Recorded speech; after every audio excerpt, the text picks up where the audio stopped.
Girl, we need to talk. A little bit of girl talk. Supergirl talk. I didn't want to buy a t-shirt, so I just drew an S on my tits with lipstick. I'm barely even trying these days. I've been reading Kara Zor-El stories and comics since I was... Check this out, some of these are even older than me. This one's older than I am, and this one's even older than I am, and this one is, a lot of memories. I used to go and get back issues whenever my Aunt Nita Faye would take us to the flea market, a sentence I immediately regret saying out loud on the internet. So me as a little trans girl, eras-wise, we're talking everything between the outbreaks of Pac-Man and Saturday Night Fever. Supergirl was like everything to a little trans girl. I mean, she has Superman's outfit, but with a cute little skirt and red boots, and she rarely starred in her own self-titled comic. It usually lasted only for a year or two. She usually appeared in Action Comics, or in League of Superhero Comics, or in Adventures of Superman comics. So even living under the Nancy Reagan administration, I could ask my daddy for an Action comic book with Supergirl in it without us all going to family therapy. You know the game. But Daddy, she's part of the Masters of the Universe collection. She's a He-Man figure. Some of my favorite comics to get when I was a girl were these compendium comics, the anthologies, where they'd reprint old stories and they'd put in little fact sheets about the characters. Collectors always poo-poo these things because they don't have any value on the secondary market. But for somebody who wants to catch up on the lore or learn about the history of a character, they're amazing. This is how I would learn interesting facts, like Kara has a kitty cat named Streaky, and she has a pony named Comet, and a secret boyfriend named Brainiac 5, and I knew all these facts about Supergirl before I knew my multiplication tables. And yeah, I totally watched the CW show. I am Arrowverse to the hilt, baby. I'm frankly embarrassed how much I know about Kara Zor-El. So you can imagine just how excited I was when my local comic book shop, shout out Apotheosis, you can imagine how excited I was when we picked Supergirl Woman of Tomorrow for our monthly book club. I have to admit to being a little surprised when I got to the book club that night and I was the only woman there. There were women there for all the other titles. And you sort of expected that when we did Man-Eaters, but we also did Absolute Batman and there were women there. And you don't get more butch than Batman. And it's not like a problem that I was the only woman there. Some of my best guy friends were there. But there's always one, isn't there? This one guy, you know? I don't expect everyone to share my opinions, but he kept using words like disappointed, kept trying to bring up flaws during our discussion. And you've really got to squint to find flaws in this book. Supergirl got no wrinkles in this cape. He was very reluctant to give Woman of Tomorrow her flowers, and even when he did, he was usually missing the point by quite a few miles. He's like, see how some of these pages are black and some of them are white? It'd be cool if there was an artistic reason for that. My dude, that's how they denote that we're in a different location now. They're in a different place now. Our book clubs are usually pretty subdued, you know? But this one, it got lively. He just kept comparing everything to Watchmen. Watchmen. After a while of this pseudo-intellectual chin-scratcher just filibustering with this shallow analysis, I just couldn't take it anymore. Heat vision started to come out of my eyes, come out of my wherever. I couldn't believe he's sitting here trying to Superman-splain everything to me. He's going like, oh, you see how in Watchmen, how they make them look really big so you know that this guy is important? Oh, thank you for explaining the use of scale in art for me. I would have no idea how to utilize that design element if you hadn't told me.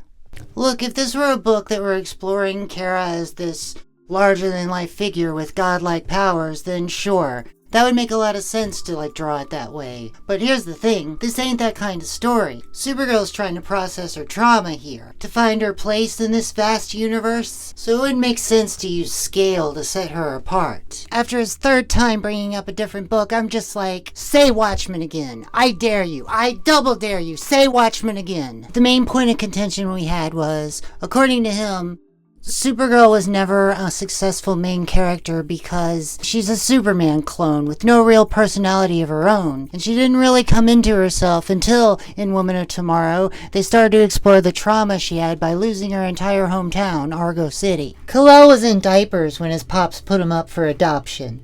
His brain was too preoccupied with discovering object permanence to develop memories of Krypton before the major catastrophic climate event of its fucking explosion. He was strapped in his car seat bound for Kansas by then, where he was adopted by a lovely couple who taught him farming, and he probably got to go to high school, and I bet he went to prom. It's inarguable Clark Kent had a healthy upbringing. Kara, on the other hand, was a full teenager when the planet exploded. Luckily, her daddy built a dome over Argo City, and so the whole city was spared from the explosion. They traveled through space for a time. And this is time, Kara got to bond and grow up with people. But there was a problem, you see. As remnants of the planet Krypton drift across the cosmos, they transform into kryptonite, which is deadly to Kryptonians. So as the meteor with Argo City drifted across space, it slowly started poisoning all the residents of the city. It's like living through a pandemic, watching people die all around you and being powerless to stop it. I can't imagine what that must be like. And Kara did everything in her power to save all those people. They put lead down across all the exposed surfaces of the meteor in an effort to shield them from all the kryptonite. But then, as luck would have it, they got into a meteor storm, and all these asteroids started crashing into the dome, and it cracked, and, things didn't go well after that. You live through a thing like that, it changes you. It has to. So the only thing left for Kara's parents to do was what had worked before. Put their only surviving child into a satellite and launch it off into space. But when Kara was on a rocket bound for Earth, she was already in her teens. She already had a whole history. No one had really examined the trauma that Supergirl must have felt seeing everyone she knew die in front of her eyes. At Argo City, its deterioration, the loss of her family and friends, all of that, it was all present in Kara's first appearance back in Action Comics 252 in 1959. So the question you should be asking yourself is, why did it take 62 years for people to explore the idea? And you can have successful spin-off characters, legacy characters, rip-off characters. It happens all the time. Harley Quinn is a spin-off of the Joker. Wally West is a legacy character. Deadpool is famously a rip-off of She-Hulk. That's right, I said it. I see you, Wade. So you've asked me why Supergirl never had a long-running self-titled comic. It's not because she's a clone of Superman or anything like that. Supergirl, woman of tomorrow. There's a lot of girls in comics, right? There's a moon girl, and a squirrel girl, and a hawk girl, and a bat girl, and an element girl, and a phantom girl, and a Saturn girl. Supergirl, Power Girl, Invisible Girl, Marvel Girl. Lots of girls. Very few women. You got Wonder Woman, but she's an obvious exception because her creator was an ultra-feminist in a polyamorous relationship back in the 1950s. In fairness, Sue Storm was allowed to eventually grow up and become the Invisible Woman, so she did get to be a woman. We'll talk about that visibility thing later. And then you got Catwoman, but she's a villain. She gets to be sexy and adult because, she's a little bit dangerous. There's a bit of an edge to her. You're an art thief or whatever, so what are the stakes? But when you're Supergirl, if you act irresponsibly or you're a little bit dangerous, people are going to be a little bit apprehensive around you if you behave like that when you have the power to move mountains. But anytime Supergirl would get to be the age of 19 or 20, they just end the title and de-age her and go back to her being a girl. Kara went from the Midville orphanage to being adopted by the Danverses. She graduated from Midville High and went to Stanhope College. They would let her progress so far, but then, when she got to be a certain age, it's like they lost interest or something. Can you imagine a world? That was the whole idea behind her creation in the first place. They wanted to sell comics to little girls. Back in the 50s and 60s, DC thought, we know what little girls want in comic books. They want kitty cats and ponies and heartbreak over not getting asked to the dance by the boy you like. She seems pretty sad for a girl so in love. She sure seemed to cry a lot back in those early days. A lot of these early Supergirl plots revolved around, the heartbreak over a failed relationship. They had a lot of energy of early Taylor Swift songs. Look at all these teardrops on my blue top. A lot of these Supergirl comics focused on her failed relationships with Jero the Moore Boy. She was very driver's license era Olivia Rodrigo back then. So Supergirl and her alter ego Linda Danvers seemed to have separate dating lives. is. It can be really hard to find love when you have an intimidating presence. Your partner can feel overshadowed or question their own worth or even feel jealous of your successes. But Supergirl was really never allowed to grow up and become an adult woman. They saw a grown woman with all the powers of Superman not as endearing, but as a frightening proposition. She can do anything Superman can do, and she can do it in a skirt and heels. And you can't have Kara showing up Kal in the pages of the comics. I mean, come on. All the little boys will be disgusted. Her cousin Superman thought she might be a little bit too much for the world to handle. For the first 3 years of her existence, she was kept a secret from the public, Snuffleupagus style. It had this very I Love Lucy-like feel to it, where they held it over her head like, maybe someday I will introduce you, Supergirl, to the world, but for now it's got to be a secret. They used to do a similar thing with Superman's girlfriend Lois Lane, where she would get on all these wacky adventures to try and trick Superman into proposing. Superman would be like, "Hey Lois, you better not be getting into no trouble."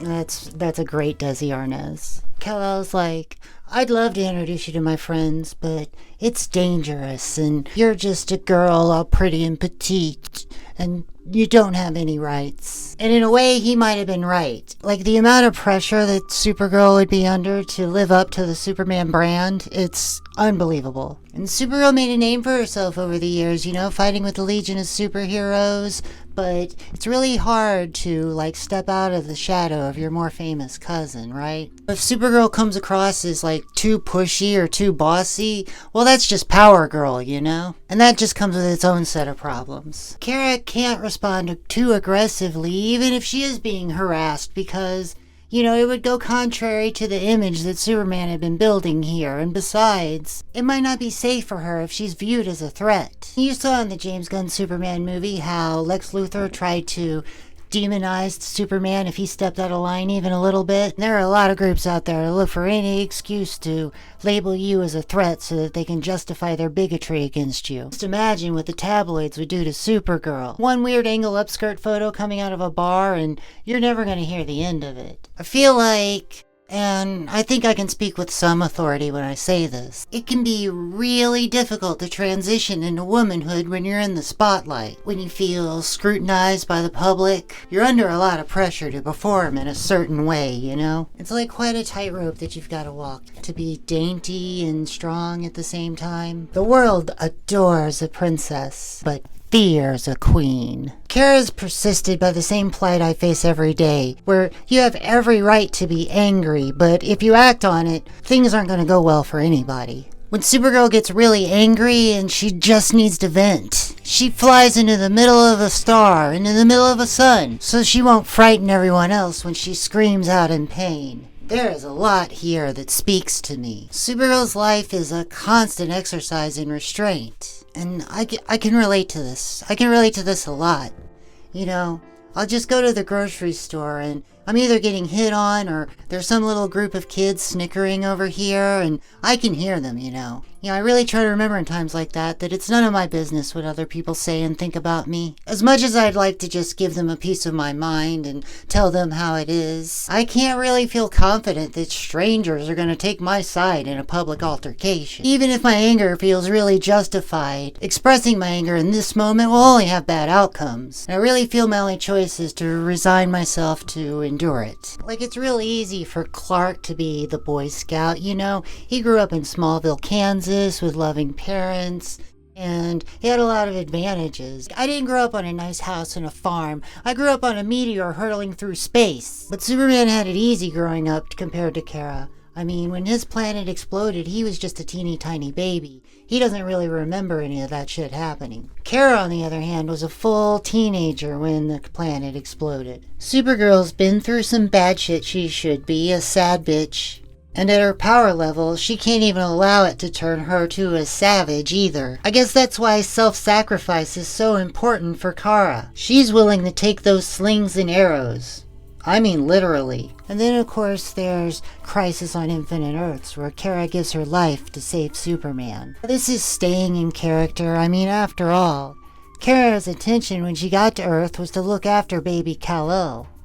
Problem is, through like the quirks of time, space, and travel, like her flight got delayed and Kal-El got there first and had enough time to grow up and be a full-ass adult. But the reason they killed Kara off in Infinite Crisis is because they thought that all the things that went along, all the like spin-off things of Superman, were silly. Bottle City of Kandor, out of there. Crypto the Wonder Dog, out of there. Kal-El's cousin, bye-bye. They wanted Superman to be more serious. They had a more Snyderverse view of the character. And like when they brought Supergirl back, it wasn't Kara, it was replacements who are still coming back to give Supergirl problems to this day. I never did trust this bitch. There's this book I read called The Supergirls by Mike Madrid, where the author makes the comparison between the publication history of Supergirl and the recording careers of artists like Leslie Gore on through to Britney Spears. And it's a really good lens to view these things, so we're going to go on with that because,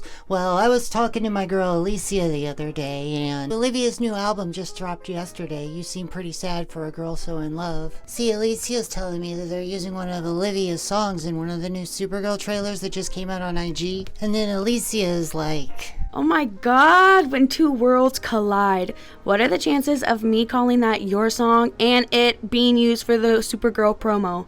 Ugh, my mind. And then I'm like, that's exactly what I'm writing about in my journal.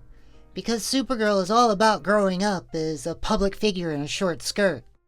And handling all your bullshit with grace. And then Alicia goes, oh my god, I love this idea and connection, especially how they're both dealing and expressing so much grief while maintaining that girlhood, Feeling so alone, might as well be on the moon. And then I'm all, you've gained all this power, but mishandle it anyway, and people will turn on you, and all your fans get disappointed. And like the contrast between Olivia and Sabrina is a good way to look at these things, If somebody told you I don't have love for Sabrina Carpenter, they're talking nonsense. Espresso is an all-time banger. Seeing her with the Muppets was too fun. And I'm just living for her embrace of everything Dolly Parton. They both got that pint-sized blonde bombshell aura. I can't say enough good things about Sabrina, but for the music that speaks to my emotions, that enters my ears and fuses with my spirit, earning a playlist spot on the soundtrack of my life. For that, I vibe with Olivia. Like, don't get me wrong, I love Sabrina Carpenter, but I stand for Olivia on like a whole other level. In Olivia's music, I hear hints of Paramore and Taylor Swift, sure. But I also hear Alanis and Natalie Merchant and Joan Jett and the Bangles. Olivia's music speaks to both me and my inner child. Her lyrics are uniquely her own, but are completely relatable. She's young and fun, but grown so much as an artist and as a self-assured woman. And relative to Sabrina, her image is pure instead of chaste. It's an old story by now. We see girls go from Mouseketeer to Sex Kitten in the blink of an eye. I mean, when Sabrina goes from Girl Meets World to Homewrecker, she had no choice but to really, lean into things. In Olivia's case, she doesn't want to go anywhere where Sabrina's already been. I mean, it usually works the other way around, right? When you're asexual like me, sometimes it's hard to really vibe with a character who's overtly sexual, who's really always flaunting her sexuality. I wouldn't know anything about that.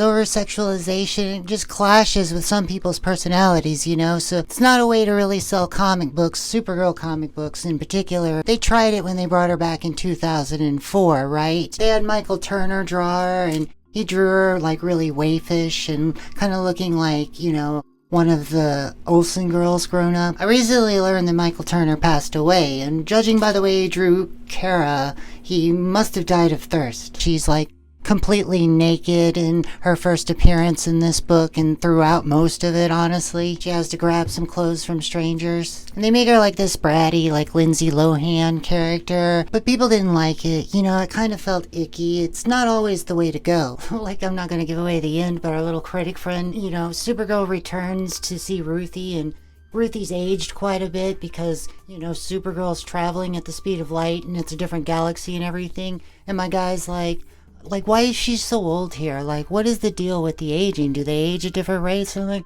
my guy, time space. It's just very hard to sit there quietly and be lectured by a guy like this. You know what I mean? He was saying there's no intention in the paneling, and he's just plain wrong about that. And I like to point out that the artist uses space and scale very well. It's just, we're staying in the moment. That's why there's a lot of static drawings focused on one character, panel after panel. We look into characters' eyes a lot. And I do mean a lot, a lot. It's like those A24 flicks with the uncomfortably lingering shots, simmering in an emotion, indulging in the moment. I mean, the main conflict in Woman of Tomorrow is really an internal conflict. And there's a lot of psychedelic imagery utilized because this is a journey into Supergirl's psyche that we're going on here. At one point, she even drops red kryptonite so that she can trip. This is a story about growing from a girl into a woman and not letting your trauma define who you are. This is such a good graphic novel. They should make a movie out of this. Now, I'm a big James Gunn fan, and I'm not just saying that because I live so close to St. Louis University campus and I have the windows open. So, spoilers, I guess, for a movie I haven't seen yet. I don't know how this works. I mean, I could probably guess a few of the things that are going to happen. You know, Lobo's in it, so we better see space dolphins. Lobo's all about Faustian bargains, you know. He always exploits contracts with little loopholes so that he can screw over the person he signed a deal with. He's like bricks and minifigs with a body count. Okay, quick plot summary. It's True Grit, but with Kara Zor-El instead of Rooster Cogburn. I mean, there's a lot more to it than that, obviously, but that's basically the structure. We're going on a spiritual journey, and Supergirl's bringing a lot of baggage. Kara's just trying to take a break from all of this. That's why she's at a bar on her 21st birthday, far away from the fame and notoriety. A nice escape from all of her troubles, but the thing they say, you know, no matter where you go, there you are. Kara's accompanied on her journey by the personification of her freshly traumatized inner child, Ruthie, who wants to avenge the death of her father by hiring a hitman to take out his killer. It's not lost on Kara that, like it or not, she is viewed as a role model for younger girls. She doesn't want Ruthie fostering the hatred that she feels in her heart. Supergirl understands how doing that will just eat at your soul. And if you let it consume you, it seeps out in ways that destroy your relationships with other people. And it just causes you undue stress and it gives you wrinkles. If you don't get a chance to confront and process your painful memories, and find ways to forgive those who trespass against us, you can really get stuck in that place. And if you're not careful, ultimately, you can rob yourself of the opportunity to feel like a real adult and a truly capable woman. Kara tries desperately, to avoid the situation, outrun it. She tries outrunning it in a rowboat. She tries reasoning with it. But her past trauma is persistent. That inner child wants attention. Sure, Kara could just fly off and leave Ruthie behind at any time, but she has a nurturing spirit. She can't just live with herself if she did that. Kara's nurturing nature is exemplified during a tender moment in the story, where a harried maiden of might takes the time to teach Ruthie proper hand-washing techniques. And now Kara feels burdened to take her on this journey with her because, well, if she can teach these lessons to Ruthie, then maybe she can internalize a few of them herself. A Woman of Tomorrow is Supergirl's chance to finally grow up and mature into herself. And it's not like she's growing up dealing with frivolous problems. Kara is forced to confront really big, heavy problems like prejudice and racism and, for crying out loud, even genocide. Can you imagine growing up in an environment like that? See, her and Ruthie track Clem to this planet Maypole. It's inhabited by these blue folk who have been victimized by a powerful and violent group of extremists. And what these blue people decide to do in response to this, instead of bonding together and watching each other's back, no, what they decide to do in response is to find a different group of more marginalized people and throw them under the bus. And all these blue citizens are going to be like, what do you expect? We were under attack. I mean, if you can't see that we had to do this to defend ourselves, that's anti-Maypolic. Like, Supergirl tried to avoid these problems before, and she ended up trapped on a planet that was designed to torment Superman to death. This planet, the very sun that surrounds this planet, is made of kryptonite, and it's populated by monstrous beasts, so, even if you do survive, you're not going to have a good time there. Kryptonians aren't going there on family vacation. She does what every woman does when we're placed in a situation that feels like it's too much to bear. we just quietly tough it out and try to complain as little as possible. Supergirl discovers here that when you try to avoid problems, you just end up right back where you started. So she knows that this time she has to see it through all the way to the end. And unfortunately, the end means saying goodbye to her horse Comet. This one guy, he was really worried about whether Comet dies or not, in the discussion group. And Ruthie does say she'll help bury your horse, but I'm like, oh, honey, you're missing the point again. Having a pony that you could fly across space with is a very girly dream. Like, I fantasized about that as a girl, but as you grow up, it's time to put away the girlish fantasies. It's time to give up on having a pony. That's what this is with Comet, You see, Comet was actually a centaur who did a favor for the witch Circe one time, and Circe tried to, give him a reward that was, being a human, but she messed up the spell and turned him into a horse instead, and she felt really bad about that, so she's like, here, let me make up to you by granting you that you're bulletproof and you're invulnerable, and that's why he has the powers that he does. And then sometimes, when a certain comet is close enough to him, he can transfer back into a human, but only for that bit of time. And so one time under such a transformation, he had fallen in love with Kara after spending so much time with her. So he decided to adopt the personality of a singing cowboy. A singing cowboy named Bronco Bill Starr, and he asked Supergirl out on a date, and so she goes with him, but then, he turns back into a horse, and so he just kind of ghosts her from Kara's point of view, so she's once again heartbroken. And he kept calling Ruthie an unreliable narrator because she changed the ending of her story from the facts that actually happened a little bit to keep herself safe, to protect the not so innocent. And when I point out that she's not unreliable, that you can see what's going on in the panels as she's giving the discussion, he says, I wish there was more tension in there. And I'm like, you mean the tension that's on every panel on the page? Did you even read it? Be honest. You can listen to someone be wrong for so long.